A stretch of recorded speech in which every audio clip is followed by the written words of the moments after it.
Hi, everybody. The U.S. Army unveiled its first ever climate strategy on Tuesday. They did this to come in line with President Joe Biden's executive orders that are aimed at tackling climate change. The Army's climate strategy asked the service to have their greenhouse gas emissions from 2005 levels. Those levels are still pretty high. It's not just a halving, it's a halving from 2005 levels, but still it's progress. And that has to be done by 2030, and they have to be at net zero by 2050. This is in line with Biden's wider goals for the country. Sure, by 2050, I'll probably have water up to here in the studio, and it won't matter because it'll be too hot to have electricity. I don't know what's going to happen, but seriously, the goal isn't close enough, is not urgent enough, but it's on its way.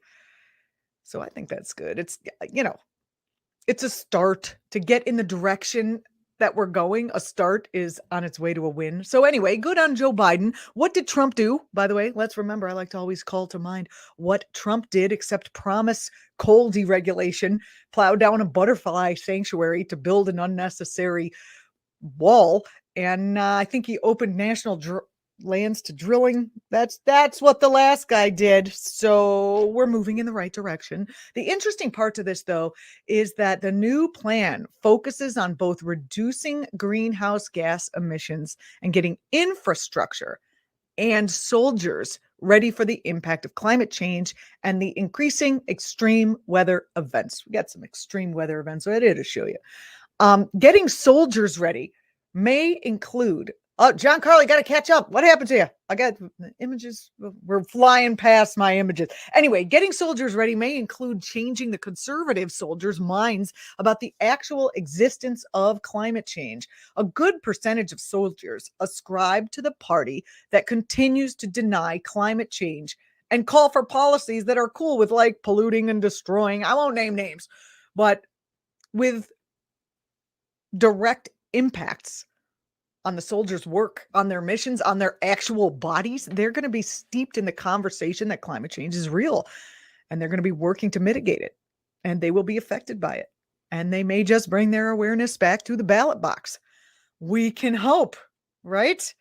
The article in EcoWatch, where I got this from, that you just saw up there, says the following. Oh, no, I got the quote. Hit the quote, John Carl. There you go. The Army seeks to protect its soldiers and infrastructure from extreme weather events, which have already caused problems for the U.S. military.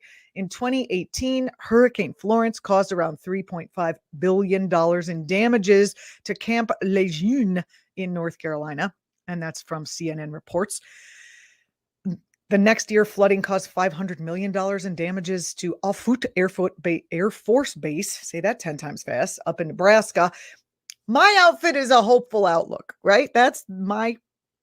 It's a hopeful outlook that perhaps getting the Army involved in mitigating against climate change is because of the powerful, it will help.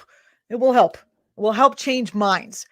Whether the Army is addressing the issue now because of their powerful need for their killing stuff to be okay so we can make more stuff for killing, well, that's not so great. But it is a start on changing some hearts and minds that are entrenched in a vocabulary that's not helpful, called climate denial. Or perhaps the Army just wants to protect the Super Bowl. We've got an excessive heat watch issued for Los Angeles as the city prepares to host the Super Bowl there. An excessive heat watch is issued when the extraction and combustion of fossil fuels at such high levels can cause changes to a livable environment, whereas extremely dangerous heat will continue for 3 days in a place where it shouldn't be right now. More frequent and extreme heat waves are one of the clearest signals of climate change, which is primarily human caused, according to this IPCC report. It's done. IPCC report, Giancarlo. There it is. Anyway, it's done. It's settled. It's over, which you already know if you watched this show. But it does bear repeating. Wouldn't we all love it if the Real Weather Channel added that little line of an excessive heat watch is issued when the extraction and combustion of fossil fuels at a high level causes changes to a livable environment, and now it's hot at your house. I love a little climate change context in our weather reporting. And moving on to our next story, also under Biden. Okay, Biden, he's not a hero, but I'm starting to bristle at the fact that all people of all stripes are making him out to be like Pol Pot. He's not a dictator, nor does he have a magic wand that he can just do everything and fix every. Jeez. All right. Anyway, under Biden, the U.S. Department of Agriculture is investing $1 billion in projects that encourage farmers, ranchers, and owners of forested land to employ practices that help mitigate the effects of climate change by lowering greenhouse gas emissions or catching and storing carbon. The new program is called the Partnerships for Climate Smart Commodities. President Biden has committed to cutting agricultural emissions in half by 2030 and has asked farmers to lead the way. By the way, did we know U.S. agriculture is responsible for more than 10% of the country's greenhouse gas emissions? And that is according to the EPA and their estimates. Secretary of the USDA, Tom Vilsack, said that as food company, where's Vilsack? We got a nice vote. There he is. He said as food companies and exporters work to reduce the carbon footprint of their supply chain. Oh my God, we're having real troubles with our images. Go back one, please. There you go. All right. Anyway, he's talking about the supply chains, trying to reduce the carbon footprint there, expanding sustainable practices. And he says that it could increase the value of U.S. farm commodities. That was what was reported by Reuters. Cha-ching, right? Farm commodities. Let's appeal to the money issue and not the moral imperative, which is how we got in this mess in the first place.